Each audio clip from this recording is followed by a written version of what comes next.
The cell was dark, cold, and smelled of metal and damp air. Lyra sat against the wall, her thin arms wrapped around her knees, chains clinking with every small movement. Her skin had lost its natural color long ago, now pale like moonlight. Her hair dull and tangled. She had been here for 13 years, ever since the cruel alien Baron. Zavik had taken her from her home. She was only a young girl then. But now she was a woman who had never seen the sun without bars between her and the sky. The dungeon was carved deep into the rock, far below the Baron's fortress. There were no windows, only dim yellow lights that flickered and buzzed. The walls were rough and cold, and the floor was always wet from leaking pipes above. Other prisoners were locked in cells nearby, but they rarely spoke. Most of them had lost their voices from screaming or their will from endless suffering. Every day was the same. The guards would come, throw in some stale bread and a cup of dirty water, then leave without a word. Sometimes the Baron himself would visit, his tall figure casting a shadow across the floor. He would look at Lyra like she was nothing more than a broken toy he enjoyed keeping. He had taken many prisoners over the years. But Lyra was different.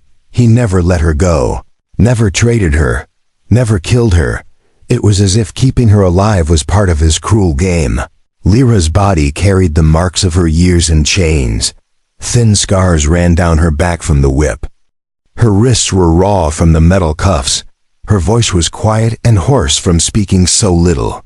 But her eyes still held something, a small spark of life that the Baron had not been able to crush. She told herself every night, "One day, I will leave this place." It was the only promise that kept her mind from breaking. Sometimes she heard rumors, whispers from other prisoners about humans, strange beings from another world. They said humans had fought against alien rulers before, winning battles no one thought possible. They said humans were stubborn, refusing to give up even when facing certain death. Lyra didn't know if these stories were true, but she liked to believe they were. It gave her something to hope for. That night, something was different. Lyra lay on the cold floor, staring at the ceiling when she heard loud voices from above. There was shouting, the sound of metal crashing, and then an explosion. Dust and small stones rained down from the ceiling. The guards ran past her cell, their heavy boots shaking the ground. She pressed herself to the bars, trying to see, then she heard it. Gunfire, fast and sharp, not like the weapons the Baron's men used. A loud alarm began to ring, turning the dungeon into a place of chaos. The lights flickered wildly, and shadows danced on the walls. One of the guards, panicked, dropped his keys while running. They slid across the floor and stopped near her cell. Her heart pounded as she reached through the bars, stretching her fingers until they touched the cold metal. She pulled the keys toward her, her hands shaking.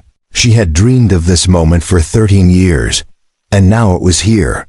She fumbled with the lock, the old mechanism sticking before it. Finally clicked open. The cell door swung slightly. Creaking loudly, she hesitated, fear rising in her chest. What if she was caught? What if this was just another trick of the Baron? But then she heard footsteps coming closer, not the heavy boots of alien guards, but something different. She forced herself to move, stepping out into the corridor for the first time in over a decade. The hallway smelled of smoke and burning wires. Some cells were empty, others still locked. Prisoners watching her with wide eyes. She wanted to free them, but the footsteps were closer now. She turned a corner and froze. Standing there was a figure unlike any she had seen before. Tall, broad shoulders, wearing armor that was scratched but strong. In his hands was a weapon she didn't recognize, glowing faintly at the barrel. The man's face was partly covered by a visor, but she could see his eyes, human eyes. They locked on her with a mix of surprise and determination. "Come with me if you want to live," he said, his voice deep and certain. She didn't know if she could trust him for 13 years. Every hand that had reached for her had brought only pain, but something in his tone made her believe him. She nodded once, and he stepped forward, taking her arm gently but firmly. Behind them, voices shouted in the alien language of the Barons. Men, the human raised his weapon, firing down the corridor. The blasts lit the walls with blue light. "Move!" he ordered, pulling her toward a staircase leading upward. Her legs were weak from years of captivity, but the thought of going back to her cell gave her strength. The alarms screamed louder, the smell of burning metal filling the air. Somewhere above, the night sky waited, and for the first time in 13 years, Lyra thought she might actually see it again. The stairway seemed endless, each step shaking beneath their feet as the alarms screamed above. Lyra's breath came in sharp gasps, her legs trembling, but the human's grip kept her steady. He moved quickly but carefully, making sure she didn't fall. When they reached the top, a blast of cool night air hit her face, and she stopped for a moment. The sky stretched above her, black but full of stars, the kind she had only dreamed about while in the dungeon. "Keep moving," the human said, glancing around, his voice low but urgent. She followed, still trying to understand what was happening. They moved across a wide courtyard. Broken stone pillars and burning debris scattered everywhere. In the distance, alien guards were shouting orders, their weapons glowing as they searched the shadows. The human kept them hidden, leading her through gaps in the wall and behind piles of rubble. Lyra finally found her voice.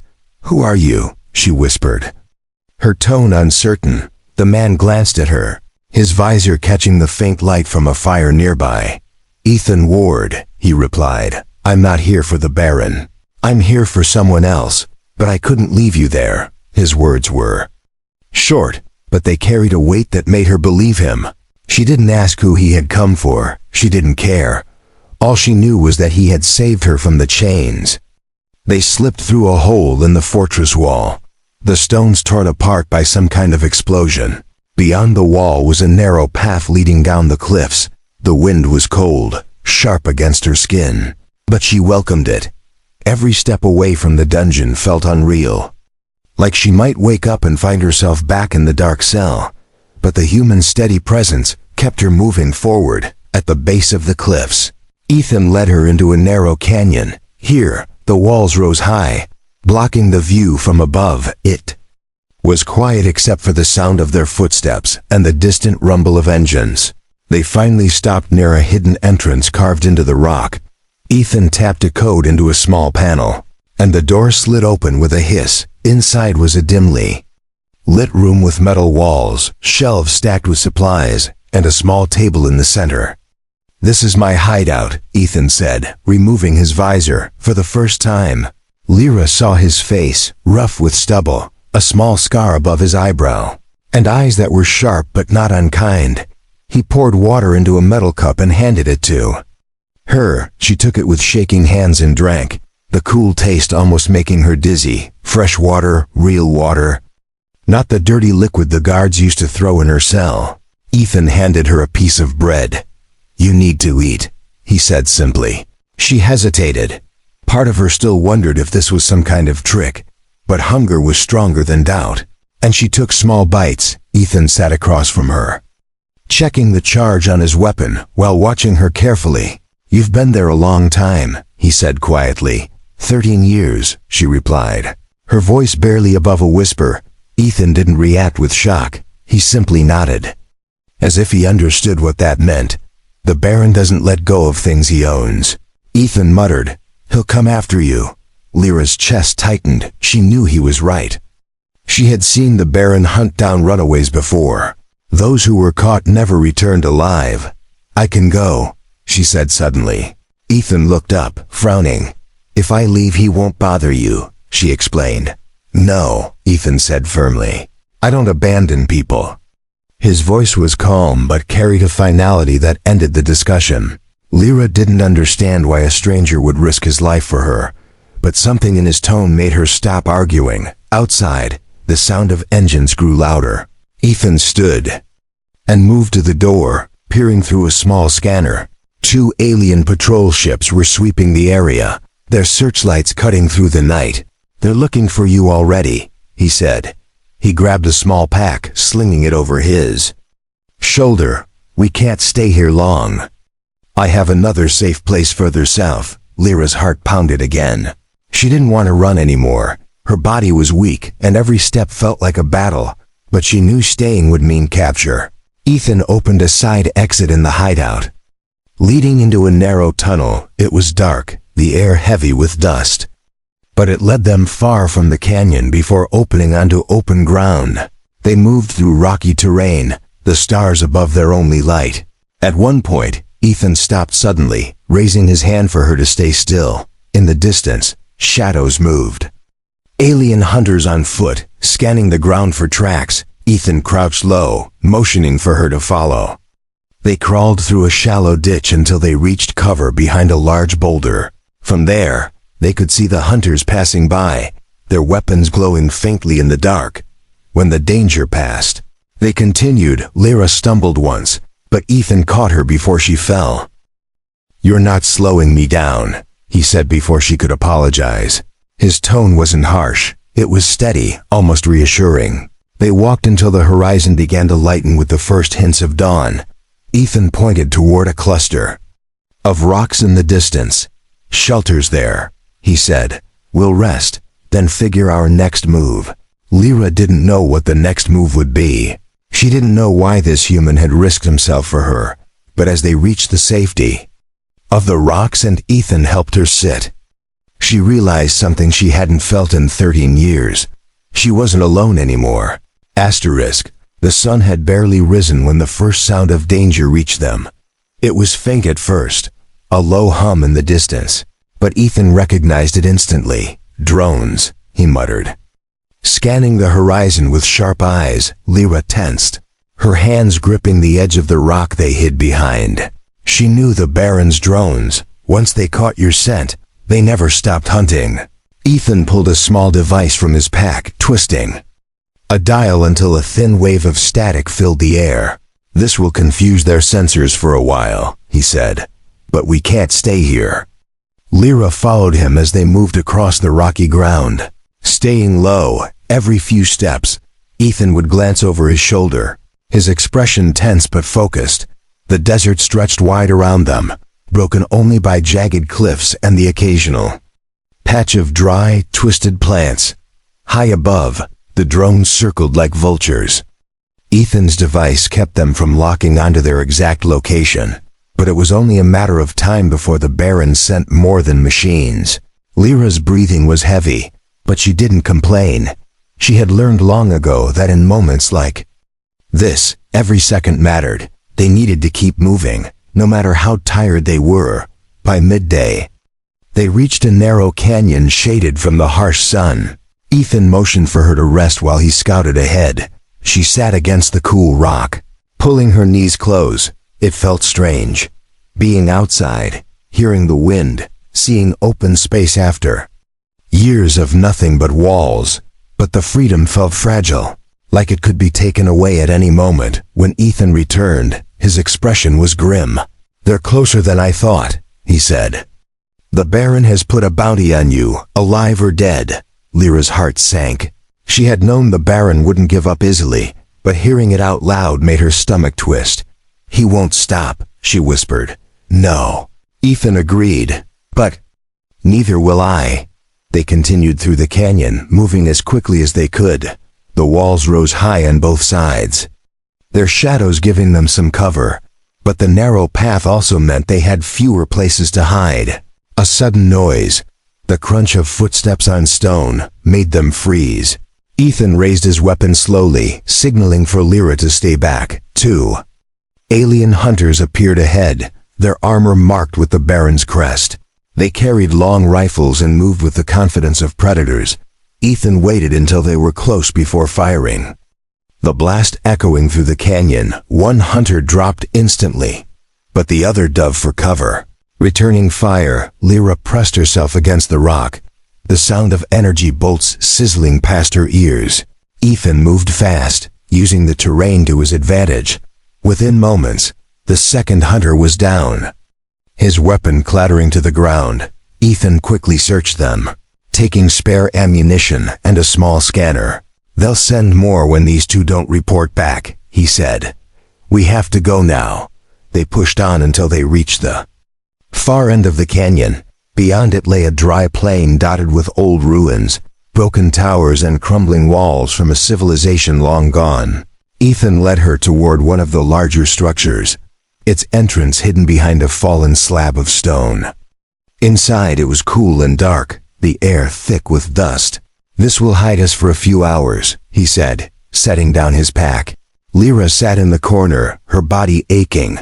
She wanted to ask why he was risking so much for her, but the words wouldn't come. Instead, she watched as Ethan checked his equipment, reloaded his weapon, and studied the scanner he had taken from the hunters. "They've spread out," he said. "Groups in every direction. They're closing the net." Her stomach tightened. "What if they catch us?" she asked quietly. Ethan looked at her, his expression unreadable. "They won't," he said simply. Something about the way he said it made her believe him, even if she didn't understand why. As the sun began to set, they left the ruins and moved under the cover of night. The cool air made it easier to travel, but it also meant the hunters would have thermal scanners. Ethan led her along a path that hugged the base of a ridge, keeping them in shadow. They passed an old crash site, the twisted remains of a ship half buried in the sand. Lyra glanced at it, wondering if it had belonged to another escapee who didn't make it. Suddenly, the night exploded with light. A search beam swept over the ridge, followed by the roar of engines. "Down!" Ethan hissed, pulling her into a narrow crevice in the rock. They stayed still as a patrol craft passed overhead, its light scanning the ground. When it finally moved on, Ethan let out a slow breath. "They're getting desperate," he said. "The Baron must be furious." They traveled for hours, the stars their only guide. By the time they reached the edge of a dense, alien forest, Lyra's legs felt like they might give out. The trees rose high above, their twisted branches blocking the moonlight. "This will slow them down," Ethan said. "But it will slow us too." Still, they entered, the forest swallowing them in darkness. As they moved deeper, the sounds of the night surrounded them, the rustle of unseen creatures, the distant call of something that didn't sound friendly. Lyra stayed close to Ethan, her hand brushing his arm more than once to make sure he was still there. Every time she touched him, he didn't pull away. For the first time since escaping the dungeon, she felt something strange, not just hope, but safety. The forest was dark, the air damp and filled with strange scents. Every step made the ground crunch softly underfoot. Ethan moved ahead carefully, his weapon ready, while Lyra followed close behind. The twisted trees blocked most of the starlight, and every shadow looked like it could hide danger. They had been walking for hours, stopping only to listen when they thought they heard movement. At times Lyra thought she saw glowing eyes watching them from between the trees. But whenever she turned her head, the eyes were gone. The silence in the forest was heavy, broken only by distant animal cries. It made her chest feel tight, like the darkness itself was pressing in. They finally reached a small clearing, where Ethan stopped to check their surroundings. "This is a good spot to rest for a moment," he said quietly. Lyra sank onto a fallen log, her legs aching from days of running. Ethan handed her a small pouch of water, and she drank slowly. For a few moments, it felt almost peaceful, but peace never lasted long. A sudden rustling came from the trees behind them. Ethan was on his feet instantly, weapon raised. Shapes emerged from the shadows. 6 alien soldiers in the Baron's black armor. Their weapons were already aimed, their movements fast and precise. Ethan fired first, his shots lighting up the dark forest. 2 soldiers went down immediately, but the others spread out, returning fire. The smell of burned wood and ozone filled the air as energy bolts tore through the trees. "Run!" Ethan shouted to Lyra, but even as she turned, a sharp sting hit her side. Her body jolted, her legs giving way. She realized too late. It wasn't a deadly shot, it was a stun blast. She hit the ground hard, the world spinning. Through the haze, she saw Ethan fighting fiercely, moving like a shadow, but the soldiers closed in.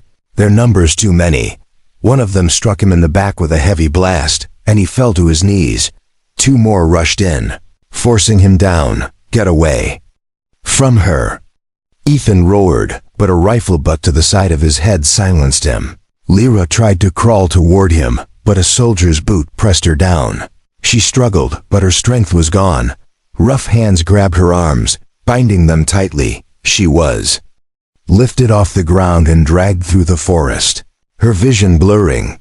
The last thing she saw before darkness took her was Ethan's body, unmoving on the forest floor. When she woke, the air was colder.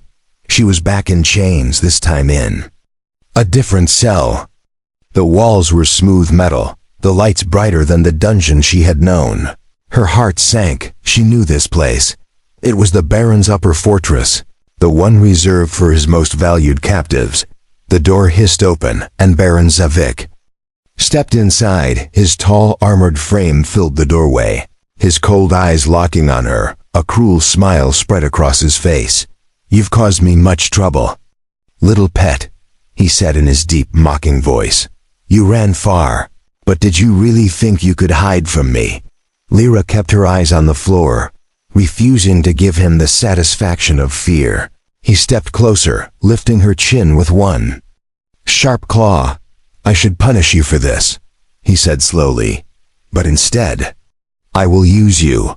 Her stomach twisted at the way he said the word. "You will be bait," the Baron continued. "That human will come for you, and when he does, he will die." Lyra's chest tightened. So Ethan was still alive. She tried to hide the relief that flickered inside her. If he was alive, there was still a chance.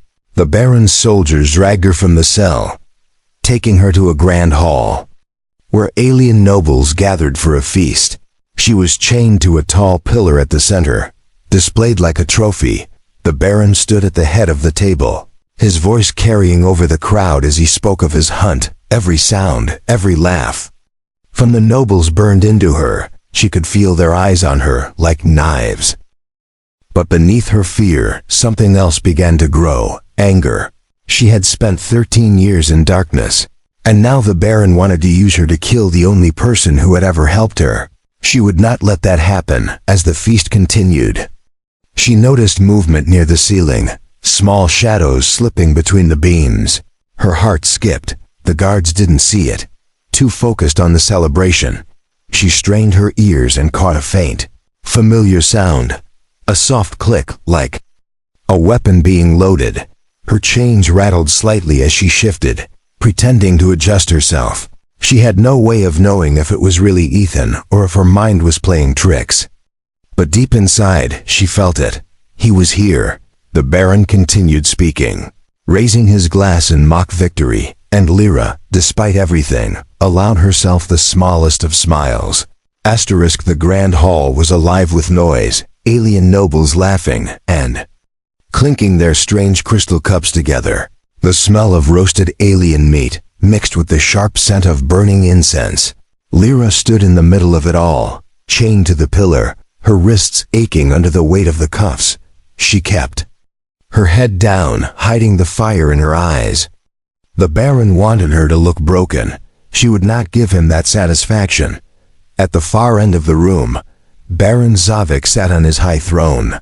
His armor gleamed under the golden light, and his long claws tapped slowly against the armrest. Every so often, his cold gaze would sweep over her, as if reminding her that she was only here because he allowed it. Around him, guards stood like statues, their weapons always ready. The hall was filled with nobles from across the alien territories, all here to witness his latest victory. Lyra's thoughts were not on the feast, they were on the shadows she had seen earlier, moving high among the beams. If it really was Ethan, she knew he would not come charging in blindly. He would wait, watch, and strike at the right moment. She only needed to be ready when it happened. Up above, hidden between the massive wooden beams that held the ceiling, Ethan crouched low. His clothes were dark, his weapon slung across his back. He had entered the fortress through the old sewage tunnels, moving silently until he found the perfect vantage point.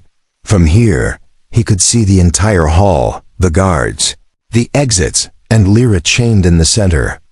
His jaw tightened when he saw the bruises on her arms. He had been too late to stop them from taking her, but he would not be too late to get her out. He studied the room carefully, noting the guard rotations and the locations of the exits. There were more soldiers than he had expected, but he had a plan. Step 1 was to create chaos, enough to break the tight security around her. He slowly reached into his pack and pulled out small, round devices no bigger than his palm. He attached them to the beams, one by one, each set to explode with a deafening blast but minimal shrapnel, noise and confusion. That was all he needed. Back on the floor, Lyra's attention snapped to the side as 2 guards approached her. One of them smirked and said something in their language. She didn't understand every word, but the tone was enough to make her tense. The other reached out, brushing the chain near her neck as if testing its strength. Lyra's fingers curled into fists. She remembered Ethan's words in the forest. "Don't give them your fear." The Baron stood, his voice booming over the noise of the hall. "Tonight we celebrate the end of rebellion," he declared, his eyes fixed on Lyra. "This creature thought she could defy me, escape me, and seek safety with an outsider." He paused for effect, scanning the crowd. "But soon, the outsider will come, and when he does, his blood will stain these floors." Up above, Ethan's lips tightened into a grim line. The Baron was expecting him, but that didn't matter. He pressed a small button on his wrist console, and the first of the charges armed with a soft hum. 3 seconds later, the hall erupted in sound. The beams shook as the explosions went off one after another. The lights flickered wildly. The air filled with dust and splinters. Panic swept through the nobles, their laughter replaced by screams. Guards shouted orders, rushing to protect the Baron. In the chaos, Ethan swung down from the beams using a cable, landing hard on the stone floor. He was already moving, his weapon firing in sharp bursts, taking down the nearest soldiers. The Baron roared in fury, pointing at him. "Kill him!" Lyra's heart leapt when she saw him. For a moment, the room seemed to fade. All she saw was the human who had refused to abandon her. The guards moved in fast, but Ethan fought like a storm, each shot precise, each step calculated. He reached her within seconds, cutting through the chain with a blast from his weapon. Her hands were free, though her wrists burned from the metal. "Can you run?" he asked quickly. She nodded. Even though her legs felt like they could barely hold her, they pushed toward the nearest exit. But more soldiers poured into the hall, blocking their path. Ethan grabbed a fallen guard's shield, using it to block incoming fire. Lyra stayed close, ducking behind him as they moved. "Left corridor," Ethan shouted, spotting a side passage. They darted inside, the sound of boots pounding behind them. The corridor was narrow and dimly lit, the walls lined with alien carvings. They raced through twists and turns, Ethan keeping track of the way out in his head. But as they turned a corner, a blast door slammed down in front of them. From behind, the sound of more soldiers echoed. They were trapped. Ethan scanned the wall quickly, spotting a small maintenance hatch. "It's tight, but we can make it," he said, pulling it open. The space beyond was barely large enough to crawl through. He helped Lyra inside first, then followed, the sound of shouting growing louder behind them. The hatch closed just as the first soldiers rounded the corner. The tunnel was dark and cramped, forcing them to move on hands and knees. It smelled of oil and dust, but it led steadily downward. After several minutes, they emerged into an old storage room, long abandoned. Ethan checked the door. Clear. For now, Lyra leaned against the wall, her breath shaky. "You came for me," she said softly. "I told you," Ethan replied. "I don't leave people behind." Asterisk. The storage room was silent, except for the faint hum of the fortress machinery. Ethan moved quickly, checking the corners before closing the door behind them. "We don't have much time," he said, his voice low but urgent. "They'll lock the fortress down as soon as they realize where we went." Lyra straightened, her wrists still aching from the chains. Her heart was pounding. But her eyes were sharper now, no longer filled only with fear. She had been a prisoner for most of her life, but now she could feel the possibility of freedom within reach. "What's the plan?" she asked. Ethan gave her a brief glance, then began pulling gear from his pack. He handed her a small device, a thin strip of metal with a single button on it. "Press this when you're cornered," he explained. "It'll release a flash and loud burst, enough to blind and stun them for a few seconds." She nodded. Tucking it into the folds of her torn clothing, Ethan loaded fresh charges into his weapon, then moved to a wall panel and pried it open with his knife. Inside, wires pulsed with faint blue light. "This fortress is powered by 3 main reactors," he said. "If we overload even one, the security systems will shut down for a few minutes." "And in those minutes?" Lyra asked. "In those minutes," Ethan replied with a faint grin, "we walk out of here." The corridor outside was empty when they stepped out. Ethan led the way, keeping low and silent, his eyes scanning every shadow. They moved through a maze of metal hallways until they reached a large chamber lined with humming energy cores. Heat radiated from the machines, and the air was heavy with the smell of ozone. Ethan set a small device at the base of one reactor. His fingers working quickly, Lyra stood watch at the doorway, her heart pounding at every sound from the hall. When Ethan finished, he gestured for her to follow. "Timer's set for 3 minutes," he said. "We need to be far away when it blows." They slipped into another hallway, but the sound of boots on metal floors grew louder behind them. "Go," Ethan urged, breaking into a run. They darted around corners, the fortress alarm starting to wail again. A voice boomed over the speakers, the Baron's voice. "Seal every exit. Do not let them escape." Lyra felt her stomach tighten. The soldiers were closing in fast, their shouts echoing off the walls. Ethan spotted a stairwell and pulled her inside. Taking the steps 2 at a time, they emerged onto a higher level, the air hotter and filled with smoke somewhere deep below. The reactor device had started to overheat. Then, without warning, a blast shook the fortress. The lights flickered wildly, alarms blaring louder than before. Sparks rained from the ceiling, and the floor trembled beneath their feet. Ethan grabbed her hand, pulling her toward a wide corridor now lit only by flashing red lights. The security doors were down, but without power, they hung half open. Ethan forced them apart enough for Lyra to slip through, then followed. They entered a long hall filled with cages, prisoners from different species staring out at them with wide, hopeful eyes. Lyra froze, memories of her own years in chains flashing in her mind. She looked at Ethan, and he understood without her saying a word. He moved to the nearest control panel and ripped the cover off. With a few quick sparks from his weapon, the locks on the cages released. The prisoners poured out, some stumbling, some rushing toward the exits. "What now?" Lyra asked over the rising noise. "Chaos," Ethan said simply. "The more of us running, the harder it'll be for them to catch anyone." The hall erupted into movement. Prisoners knocking down guards, weapons stolen from fallen soldiers. Ethan and Lyra moved with the crowd. Using the confusion as cover, they reached the outer gates. But the Baron himself was there, flanked by his elite guards. His voice cut through the chaos, deep and furious. "You think you can take from me and live?" He snarled. The elite guards charged forward, their armor gleaming under the emergency lights. Ethan stepped in front of Lyra, firing in controlled bursts.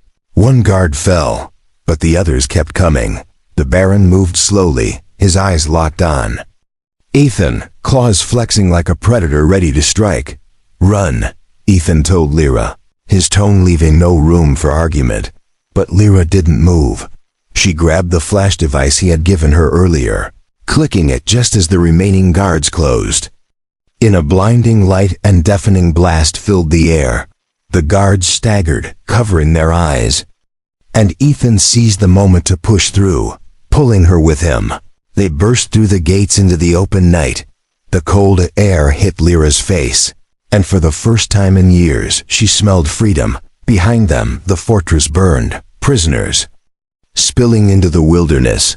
The Baron's roar echoed in the distance, promising vengeance. Ethan didn't slow until they reached the rocky ridge far from the fortress. They both collapsed to the ground, breathing hard. Lyra looked back at the distant fires and then at Ethan. "You could have left me in the hall," she said quietly. "I told you before," Ethan replied. "I don't leave people behind." The ridge was cold under the fading night. Ethan and Lyra sat side by side, their breaths visible in the crisp air. Below them, the forest stretched far into the horizon, and beyond that lay the open plains. The fires from the Baron's fortress still glowed faintly in the distance, a reminder of the chaos they had left behind. Lyra's legs still trembled from running, but the weight in her chest felt lighter than it had in 13 years. For so long, every day had been survival, one breath to the next, but now she felt something strange. Not safety, not yet, but the space to believe it might be possible. She turned to Ethan, her voice quiet. "Where will we go now?" Ethan's gaze stayed on the horizon. "There's a human settlement," he said, "deep in the southern valleys, far from the Baron's reach. They'll take you in, give you a place to heal." Lyra hesitated. "And you?" "I'll stay for a while," he said. "Make sure you're safe after that." "We'll see." They rested only until the first light of dawn began to touch the sky. Then Ethan rose, offering his hand to help her stand. The road to the southern valleys was long, and the wilderness between here and there was not without danger. But they moved steadily, keeping to the ridges and valleys where patrols would not see them. By midday, they reached the edge of a wide river, its surface shining under the sunlight. The sound of rushing water was the first natural noise Lyra had heard in years that didn't carry danger with it. They crossed using a fallen tree as a bridge, Ethan going first to steady her. On the other side, the air felt fresher, filled with the scent of grass and wildflowers. Lyra slowed her steps, looking around like she was trying to take in every color, every sound. That night, they camped under the open sky. Ethan built a small fire, the flames casting soft light across their faces. Lyra sat close to the warmth, holding her hands out to the heat. "It feels different," she murmured, "to be warm without chains." Ethan glanced at her, but said nothing. Some truths didn't need words. Over the next few days, they traveled through hills and meadows. Lyra's strength grew a little each day. Though she still tired easily, Ethan kept a careful watch, scanning the skies and listening for any sound of pursuit. Once, they spotted a patrol craft in the far distance, but it didn't turn toward them. Still, they moved faster after that. On the 6th day, the mountains gave way to a wide valley filled with scattered wooden houses and fields. Children ran between the homes, their laughter carrying on the wind. The sight made Lyra stop in her tracks, her breath catching. She had not seen a place so alive since before the Baron's chains. As they approached, a few of the settlement's people came to meet them. They were human, all of them, their faces weathered but kind.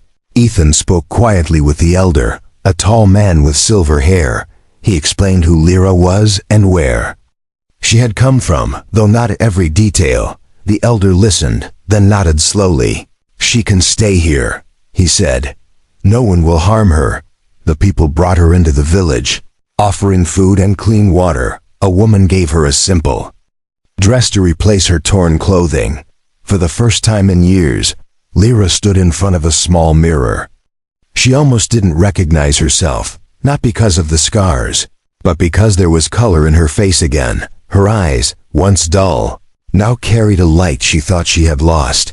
That night, the villagers gathered for a meal. Lyra sat beside Ethan at the long wooden table, the warmth of the fire, the sound of voices speaking without cruelty, the smell of fresh bread. It all felt unreal. She found herself smiling without meaning to. Ethan noticed, and a small smile touched his own face. When the meal was over, the elder placed a hand on Ethan's shoulder. "You've brought someone home," he said. "That's no small thing." Ethan only nodded, but his eyes softened. Later, as the night grew quiet, Lyra stood outside. Looking up at the sky, the stars were clear and bright, no bars between her and them. Ethan stepped beside her. "You're safe here," he said. His voice steady. She turned to him, her eyes glistening in the firelight. "You didn't just save me," she said. "You gave me my life back for a moment." The years of pain and fear seemed to fade into the background. There was only the cool night air, the sound of the wind in the grass, and the knowledge that tomorrow would come without chains. But far to the north, beyond the mountains, the Baron's fortress still smoldered, and in its shadow, Baron Zavik stood on his balcony, his claws gripping the railing. His eyes burned with rage as he stared toward the southern valleys. "You think you've won, human," he growled to the empty night. "This is not the end."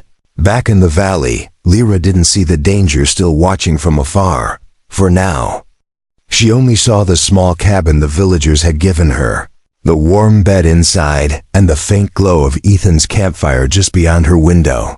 For the first time in 13 years, she closed her eyes and slept without fear.